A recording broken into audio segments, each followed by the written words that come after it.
Are you at 21 and 22? The center of mass Yeah. stuff? Alright. hmm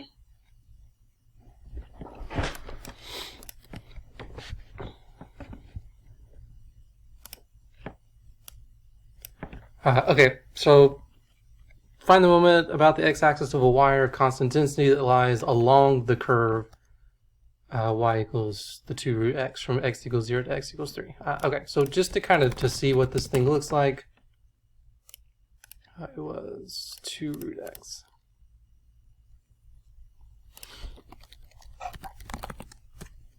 So one thing about it is that it's not asking us to find the center of mass of the area from 0 to 3. It's just asking us to find the center of mass of just the wire itself from 0 to 3. So it's a little bit different than some of the other ways of doing it. We still have to do the same setup where we have to find those dm values, the differential of the mass, but this isn't looking at the dm of slices. It's looking at the dm of tiny little arc lengths along the wire, kind of like how we did it with the parametric stuff in the last chapter we talked about. So the dm, it's that same kind of weird square root thing. And now it's going to be dx, though, instead of dt, because we don't have a parameter. And so here is where you want to look at the arc length formula in chapter 6, where the arc length formula is the derivative dy dx squared plus 1. All right, so this is what we're going to use to find the differential of the mass of these tiny little arc lengths here. So just plugging it in. So we have 2 root x. Derivative of that is going to be 1/2. Oh no, sorry, the 1/2 and the 2 cancel out. So just x to the negative 1/2. That's squared. We still have the plus 1 underneath the square root dx. So just simplifying that down even more, we're going to get x to the negative 1, or 1 over x. That plus 1 inside the square root, all with dx on the outside. Okay, and it looks awful, right? And it kind of is. So now to find, does it want the actual, it just wants the moment. So to find the moment about the x-axis, that's when you want to integrate over the y wiggle dm.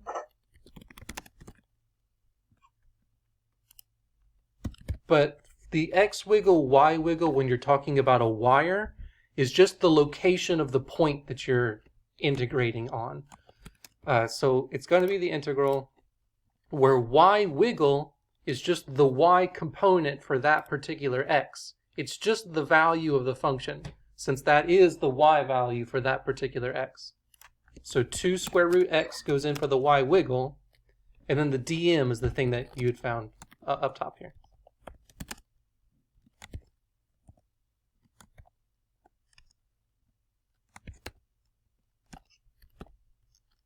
All right, so that should be the setup for the integral. Does that make sense?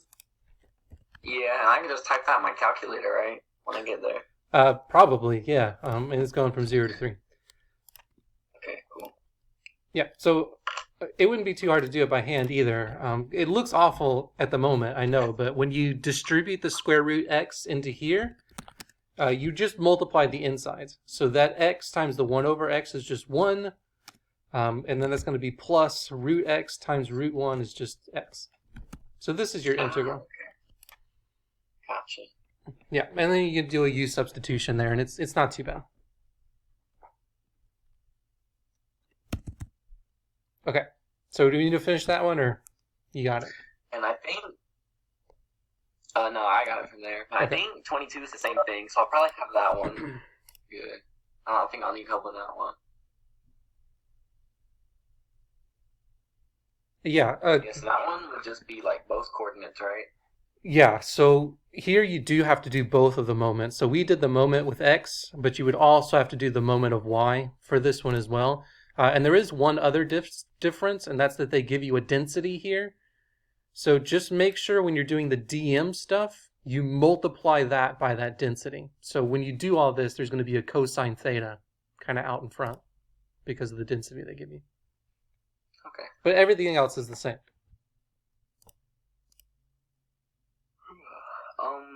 Number 24, I couldn't do. I think that was the first integral problem.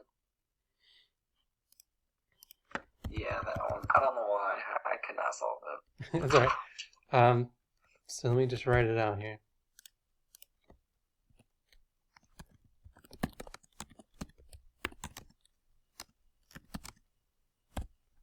Okay.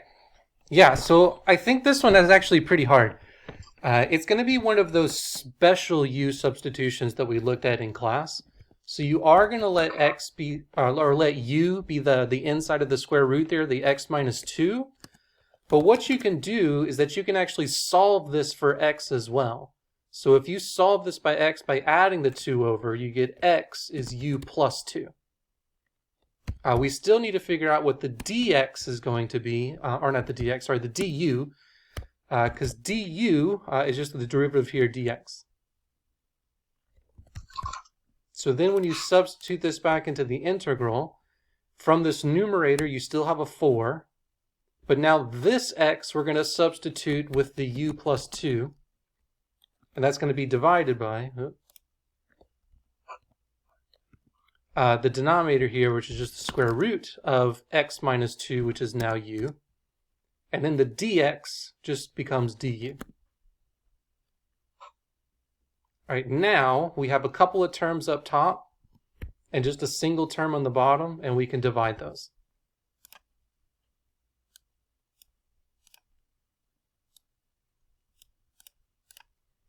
So I guess you can bring the 4 out to the front just to get rid of it.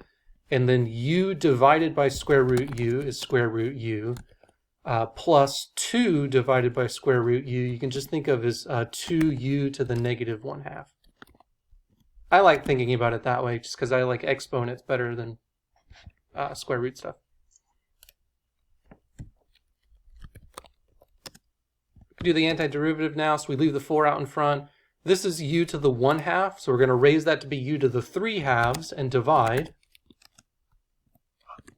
So we get that 2/3 u to the 3/2. Plus this one, we would raise the negative 1/2 up to positive 1/2 and then divide by 1/2, which is multiplying by 2.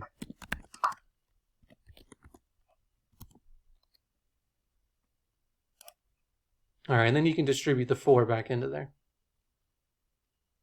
Oh, and then we also have to resubstitute in the u. I was so close. I did like everything you did up until the very end. It's kind of a weird one just because of that weird u substitution thing.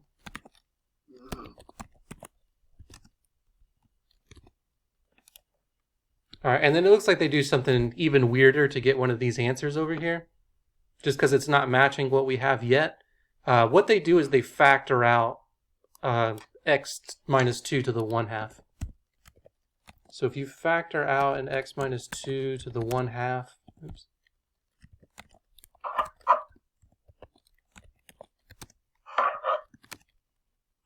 They also factor out a number out in front as well, which is kind of weird, but it's all right.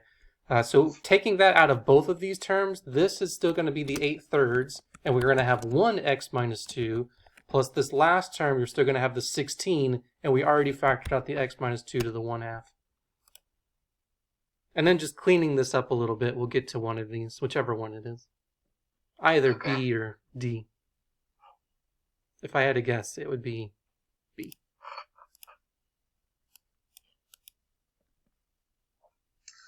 Cool.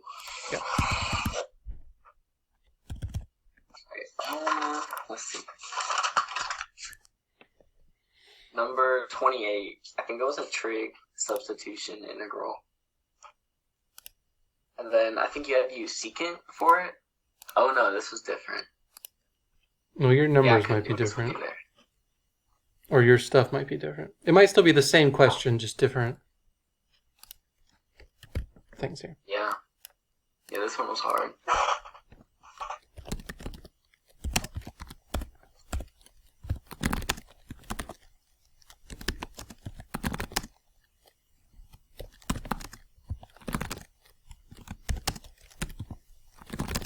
What? My cosecant didn't stay with my theta.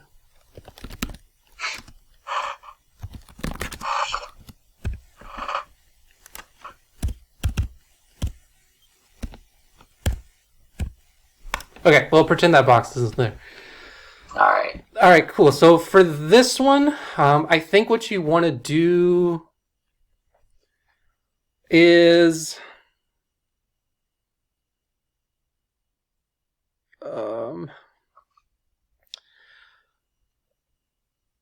probably change everything to sines and cosines. I mean, that's what I would do. Alright, let's just do that and see what happens. Alright. So for the numerator there, that's going to be negative 1 over sine.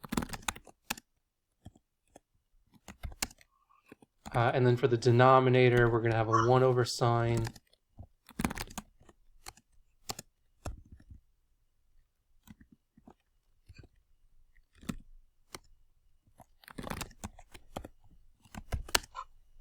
Minus, so that's cosine over sine.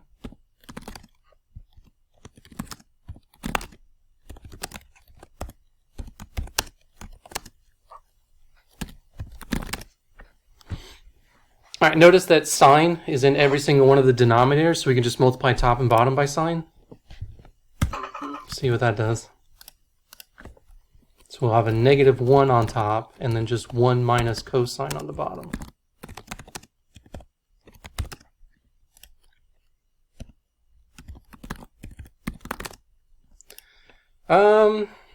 Okay.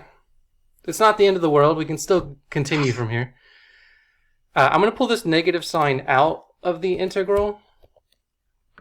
And then what I'm going to do is I'm going to multiply by the conjugate. And maybe we should have just started to do that at the beginning, multiplying by this conjugate, but we'll do it here at the bottom.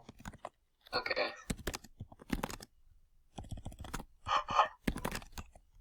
So anytime you have that 1 plus or 1 minus cosine or sine, or cosine sine plus or minus 1, even if you just have two trig functions added or subtracted together, conjugate stuff usually works out pretty well. Okay.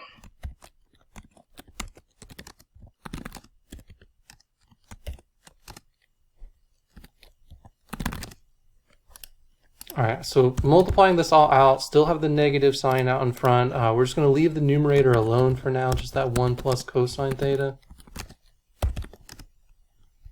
And then when you square out that denominator, or multiply it out, it's going to be 1 minus cosine squared, which is just sine squared.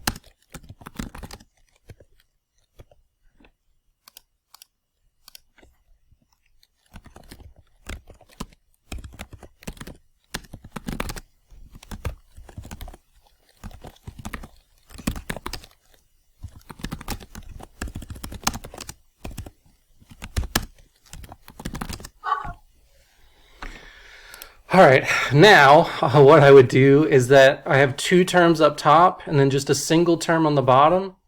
So I would change that into two separate integrals.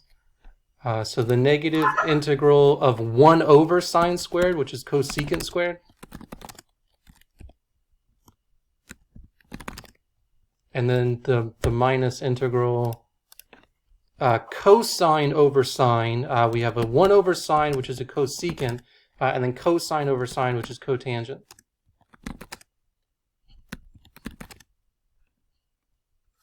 All right, and then now both of these are pretty easy. Because cosecant squared goes into negative cotangent, but there's already a negative there, so just positive cotangent. Negative cosecant cotangent would go to a positive cosecant. Plus C.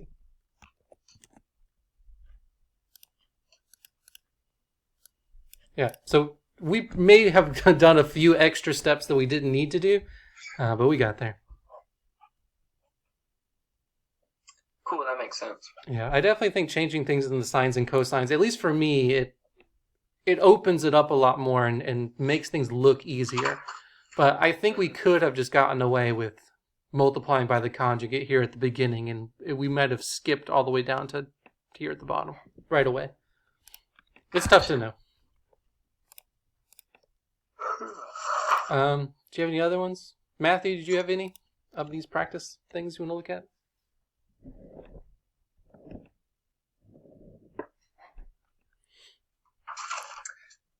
Just off the top of my head. No, I don't. Okay. I guess we keep working through them. Yeah. Kyle, do you have any other specific ones? Yeah, number 37. I think that was the trig substitution one. Okay, let's look at one of those.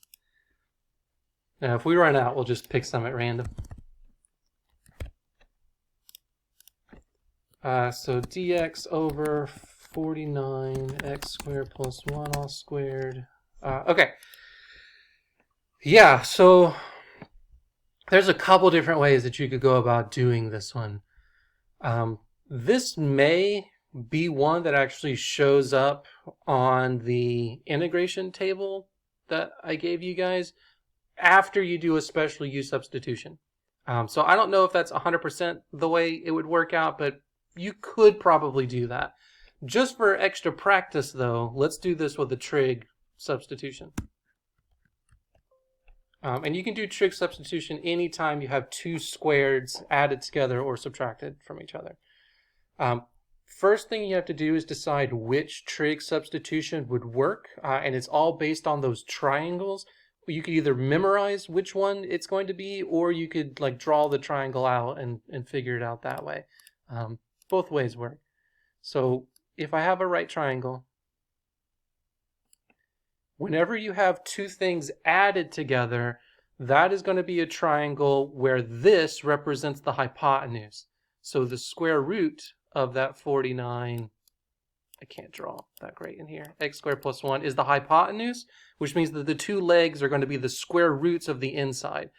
So 7x is going to be one of the legs, and then 1 is going to be the other leg. From there, you just need to decide where to put your angle, whether the angle should be up top or if the angle should be on the bottom. You usually want to put your angle in such a way that you get a nice trig function out of it. We're going to get tangent here. I think we should have the angle up here. That way, when I do tangent, I'm going to get 7x over 1. Okay, so that's going to be my identity here. U is... we got to be careful, don't we? Let's write it out the long way. Tangent of x, or of theta, sorry, tangent of theta, we decided was 7x over 1. So another way of thinking about it is x is going to be 1/7 tangent of theta. Right? Am I crazy? Does that look right? I think we'd usually do a tangent of theta, so it'd be 7 tangent of theta. Yeah, but this is usually the a. And Oh, this that's usually right. only has a 1 on it. I mean, I guess what we could do is we could factor a 49 out of the integral. Out of well... Yeah, I guess we could... Alright, so we could rewrite the integral like this, so that way it is perfectly in one of those forms. We could leave the dx up top, and then we could rewrite the bottom as 49 factored out of these two things. Still all squared, like that. And then 49 squared, we could just pull all the way out to the front of the integral. Okay.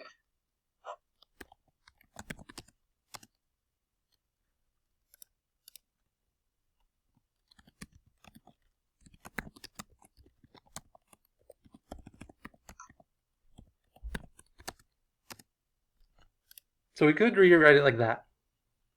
Okay. And then that gives us this, right? X is the 1/7 tangent theta, since the a is 1 over 49. Okay, so just to keep going from this, we would also need to know what, or we might as well go ahead and figure out what x squared plus 1 over 49 is, since we're going to need to know that here anyway. Substituting in my x to be 1/7, we're going to get 1/7 tangent theta all squared plus 1 over 49. Squaring this and adding this together, I hope you can see that that's 1 over 49 secant squared. That's coming from the Pythagorean identity. tangent squared plus 1. We would also need to figure out what the differential dx is. So if x is 1/7 tangent theta, then dx is going to be 1/7 secant squared of theta. Dx. No, d theta, sorry. Okay, now substituting all of that back into my integral here. Still have the 1/49 squared. Now my integral dx is going to change to 1/7 secant squared. And that's going to be divided by x squared plus 49, which is 1/49 secant squared.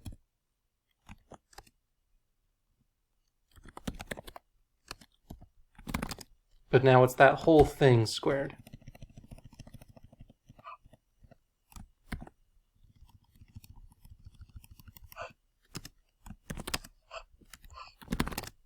There we go. All right, so just plugging stuff in, right? So all of these fractions look really awful. I think this 1/49 squared here and this 1/49 squared are going to cancel each other out. So the only number that we have left over is just a 1/7. I'll just pull that out. Then we're going to have secant squared up top, but secant to the 4th here in the denominator. So all in all, we're going to get 1 over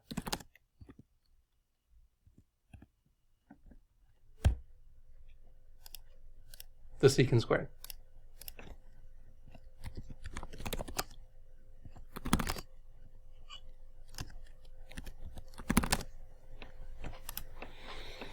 Cool. And then we just have to figure out how to do this,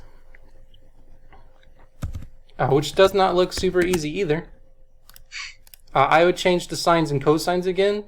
So this 1 over secant squared is the same thing as cosine squared, right?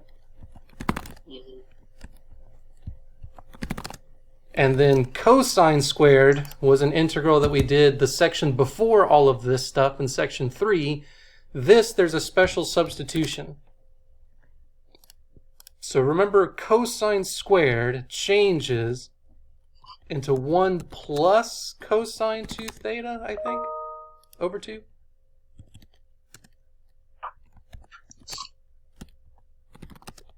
All right, I don't remember if it's plus or minus here. I don't have a trig identity in front of me.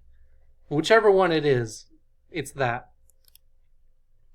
The 1/2 goes underneath each of these.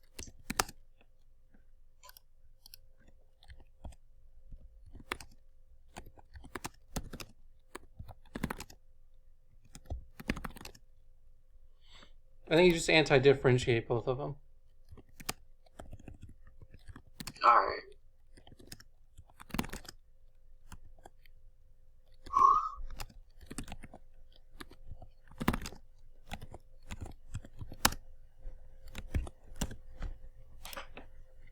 Last step, of course, is that you can't have thetas in there. We have to get back to x's, and that's using the substitution equations that we came up with here. So if x is 1/7 tangent theta, then theta itself would just be multiplying the 7 over and then taking the tangent inverse. So this theta is going to be tangent inverse of 7x. Sine of 2 theta we'd have to play around with a lot. Because we'd have to write sine of 2 theta as 2 sine theta cosine theta. That's just an identity there, the double angle identity. Sine theta, we'd have to figure out what that is from either all of this stuff or from the triangle. And then cosine theta, we'd also have to figure out from all of that stuff and then plug it all in.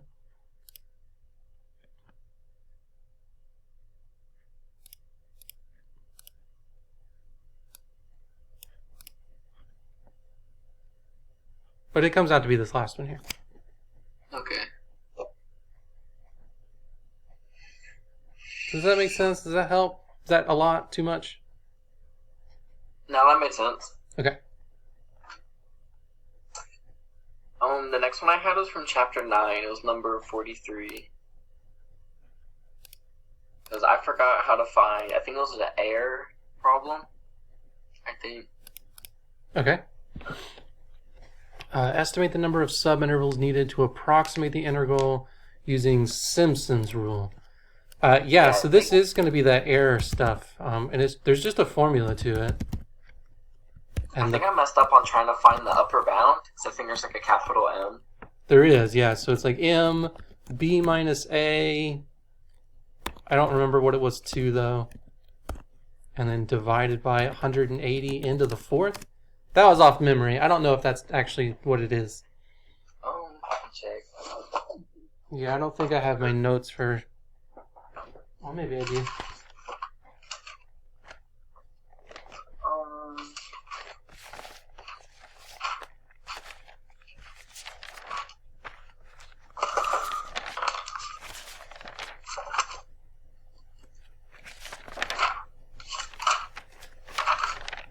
No, I definitely don't.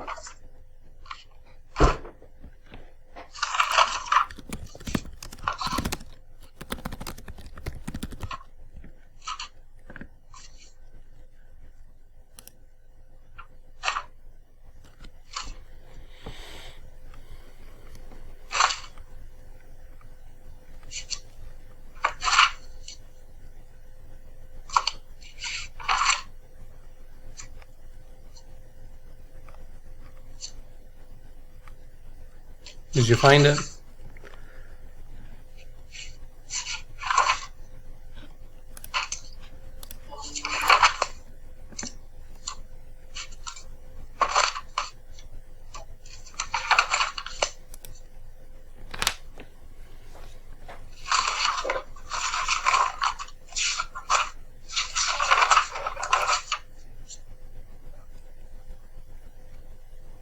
Oh, I got it. Okay. So it was absolute value of the error equals m times b minus a to the fifth over 180 times n to the fourth. Okay. Yeah, that's right. Cool. Yeah, so going back to the question, if this is our function on the inside, for Simpson's rule, this m is the upper bound of the fourth derivative. So if my normal function is 9x to the fourth minus 2x, we just take the derivative 4 times. So 1 time is going to be bringing down that 4 onto the 36, or onto the 9, sorry, gives us 36x cubed. I'm not even going to worry about this other one, because I know it just disappears. Second derivative is bringing down the 3 onto 36, which I think is 108 x squared. Third derivative, bringing down the 2, so 216x. Fourth derivative, just 216. Cool. Because this is just a constant fourth derivative, that is going to be its own upper bound. If this was some other function and it had x's in it, then you would just find the maximum value on the interval between 1 and 3. But constant, so I mean, m is just 216. Okay, is it always the fourth derivative? For Simpson's rule, always the fourth derivative. For trapezoid rule, second derivative. Okay. So if we want the magnitude to be less than 10 to the negative 4, we're going to take this thing where my m is 216, b minus a is 3 minus 1 to the fifth, divided by 180, and we don't know what the number of subintervals are yet. And we want this thing to be bounded by 10 to the negative 4, which is 0.0001. 4 decimal places is basically what that's saying. All right, so you just want to solve this for the n to the fourth. So you can multiply the n to the fourth over, divide by the 0.001, and then take the fourth root. Another thing about Simpson's rule is that your answer has to be an even number. So whatever you get from doing this, just round it to the next even number up. Okay. Well, that's how you do this. Alright, cool. 48.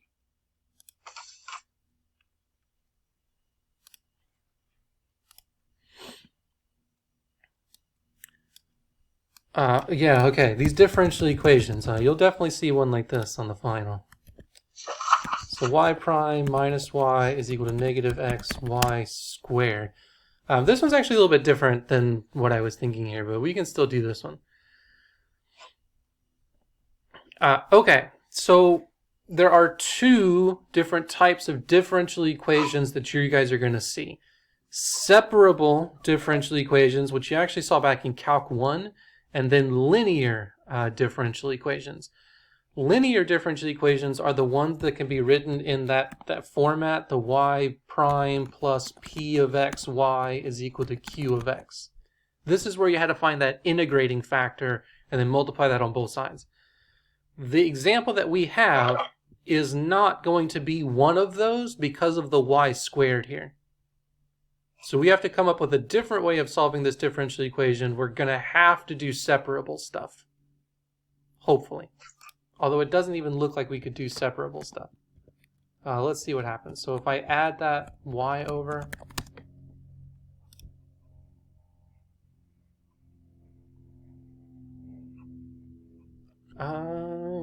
Yeah, I don't know. I'm blanking.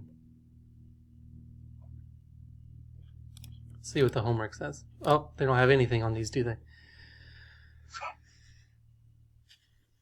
I mean, one thing that we could do is just plug in the 4 answers that we have until we get the right one.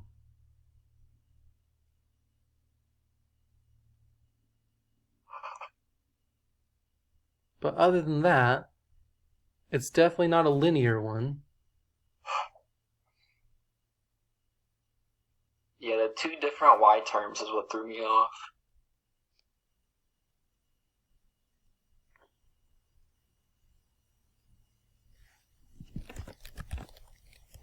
Let me just write it out and see if anything jumps out at me.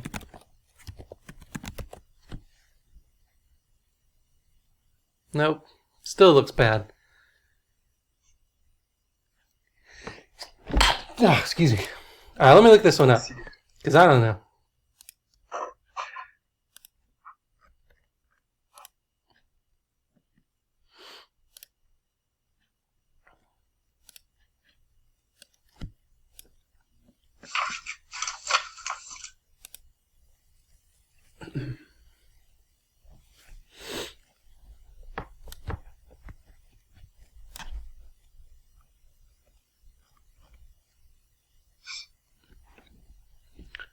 Oh, it doesn't match the ones on here.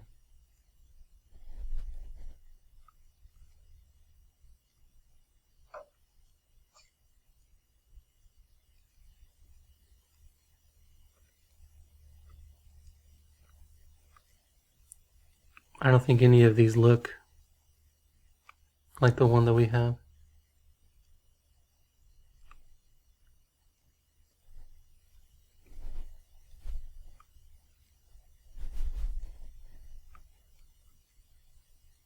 Oh, this one does.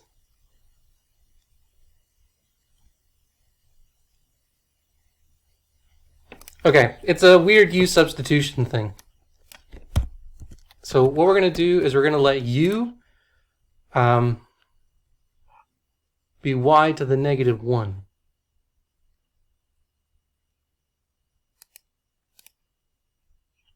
All right, let's see what happens if we do that.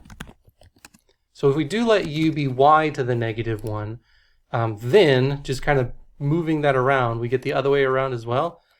We also get y is u to the negative 1 just because they're reciprocals of one another. So we're going to substitute this into here and see what happens. We also have to find the derivative of y though. So y prime, just taking the derivative of both sides of this thing here, the du dx thing, and it's going to be this. It's going to be like a, what's that called when you do the derivative of something else? Not partial derivatives. I can't think of it. All right, it's this thing, right? So when we take the derivative of u with respect to x, we're also taking the derivative of the right-hand side with respect to x, which brings down the negative 1, takes that y to be a -2, but then you also have to multiply by a dy dx on the end of it. Okay. Implicit Yeah. differentiation, that's what I was trying to think of. Okay, so that's just taking the derivative of both sides of this front here. The u goes to du dx, and then this, bring down the -1, goes to -2, then you have to multiply by a dy dx on the end of it. Okay, let's just say that this one is too complicated and won't be on the final. I don't really feel like going through this one. I know for a fact that one like this is not on the final. So I'm not going to bother. I don't want to waste your time and overcomplicate things. I didn't realize this one was on the practice thing here. So I need to make sure I take that off for next time.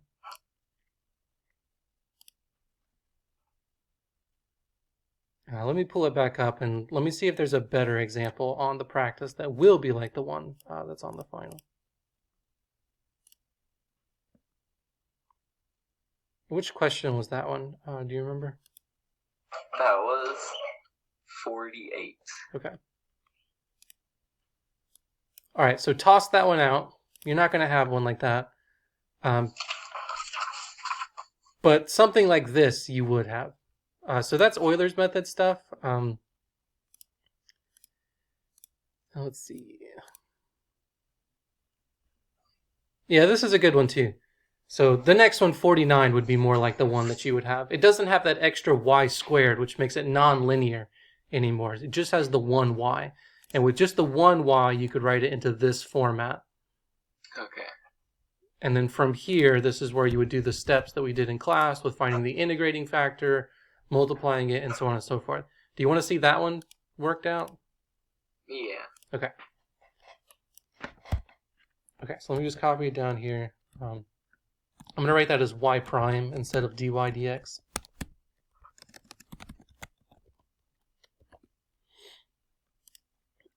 It's already written in the way that we want it to be written. Our p of x is just going to be the x out in front, and then the q of x is going to be this 4x. So to find that integrating factor, which we labeled v in class, it comes from the formula e raised to the integral of p dx. Right, so just integrating over whatever the coefficient is on the y here. So for us, it's going to be e to the integral of just x dx, which is e to the 1/2 x squared. Okay, kind of small there, but there's our integrating factor, e to the 1/2 x squared. So now, this is the trick. What you want to do is you want to take this integrating factor and you want to multiply it on both sides. When you multiply on the left-hand side, it changes into the derivative of the integrating factor times your function y. And that's going to be equal to the right-hand side, which is whatever you had over there already, times the integrating factor. Okay, so this changes into this when you multiply both sides by that e to the 1/2 x squared. Now we just integrate both sides. On the left-hand side, that makes that derivative go away. And then on the right-hand side, integrating this.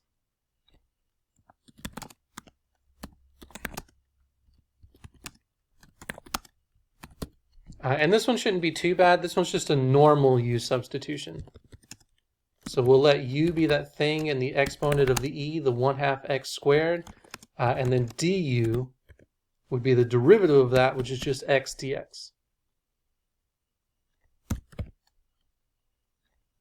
So still working on just the right-hand side here. We're going to pull the 4 out of the integral. And now my integral of the x dx changes into du, and I'm just going to have the integral e to the u, which has antiderivative of just e to the u, which, plugging back in our u substitution, we're going to have 4 e to the 1/2 x squared. plus c. Okay, so just to rewrite what we have the left-hand side, which is still the e to the 1/2 x squared times y, and then my right-hand side, which is 4 e to the 1/2 x squared plus c. To get the y by itself, we're just going to divide by that e. On the first term, the e's cancel, and we're just going to get the 4. But on the second term, we still have the c, and then dividing by that is going to give us a negative 1/2 x squared. All right, this is what we call the general solution. Like if we did plug that into the differential equation we had, it would solve it. We just have to find the particular solution with this initial conditions. So now we plug in those initial conditions. And we're going to get -2 for the y, and we're plugging in 0 for the x's. So that whole e term just disappears. It's a 1. We get -2 is equal to 4 plus c. That tells us that my c has to be -6. And now our final answer, just replacing that c with 6.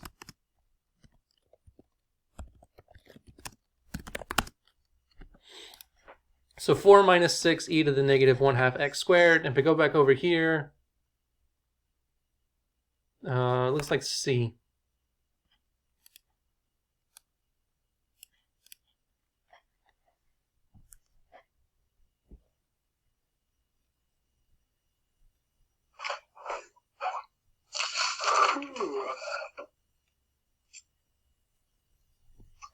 The only other one I had that I couldn't do was 72. I think that was the last chapter. Okay. Find the area of the region inside the loop. Yeah, so with ones like this, I think we struggled with ones like this last week trying to work them out. Here, I would go to Desmos again just to kind of graph it. So r is going to be the square root of that 5 cosine of 2 theta. Oh, okay. Because I typed in r squared in the Desmos, and then it just started yelling at me. Yeah, you have to have the r solved for it. Okay. The next hard part is figuring out what the limits need to be, right? Because the question's only asking you to find the area inside one of the loops. 0 to 2 pi gives me both loops. If I do 0 to just pi, see, that gives me some weird thing here. I think what it needs to be is negative pi over 2 to positive pi over 2. But even that looks like it's kind of doubling back on itself. Let's just go 0. No, I think that's right. This looks good. So negative pi over 2 to pi over 2 gives me one loop here. And then after that, you just plug this into the formula, right? So the area formula for polar coordinates is that integral of 1/2 and then the r value squared, d theta. So you can get rid of the square root and just plug in 5 cosine 2 theta in for this with the 1/2 out in front.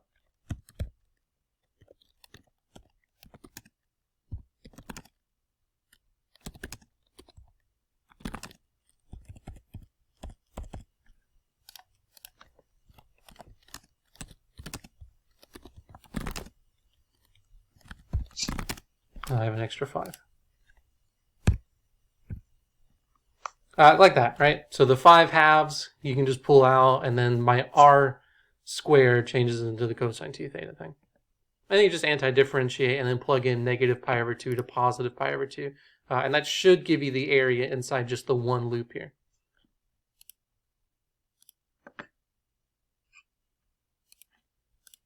So just to finish it off and hope for the best, antiderivative of cosine 2 theta is 1/2 sine 2 theta. The 5 halves and the 1/2 is going to give us a 5/4. And then sine 2 theta, we're going to evaluate that. Hopefully this works. Between negative pi over 2 and positive pi over 2.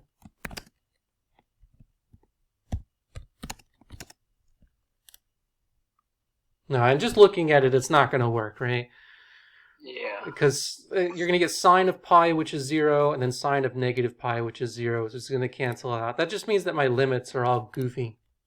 So we have to try something different. Maybe pi over 4 to 3 pi over 4. That gives us nothing.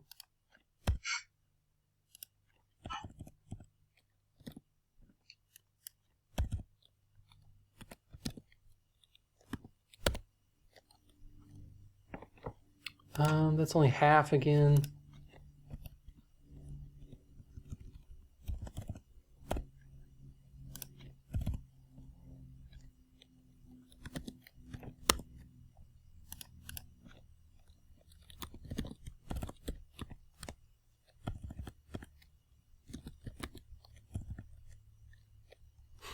All right, I give up.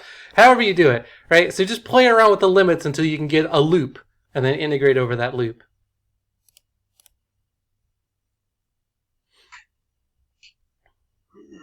Alright.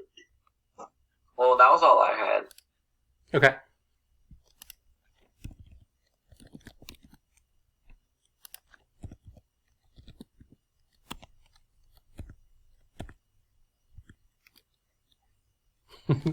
I'm still trying.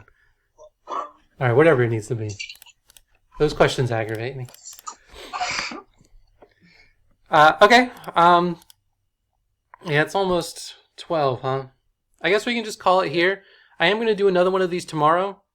And there's still plenty of questions to look through. Matthew, do you have any other, or do you have any specific ones you want to look at now? No, sir, not right now. I think the section I struggle with the most on the test is what we covered. The second test we took, so with yeah, I think what we did today is good right now, but tomorrow I might have some more questions. Okay, yeah. Covered everything, I think. Okay, tomorrow, depending on how many questions there are, we'll probably focus on some chapter 10 stuff, since we haven't looked at any of that stuff so far, getting ready for the final. But okay, let's just call it here. Thanks for coming. Thanks for the questions, Kyle. Yeah, no problem. Thanks for answering. Yep, don't forget to email me about the stuff for your C's thing. Oh, yeah, I will. Okay, cool. All right, see ya. Bye. All right.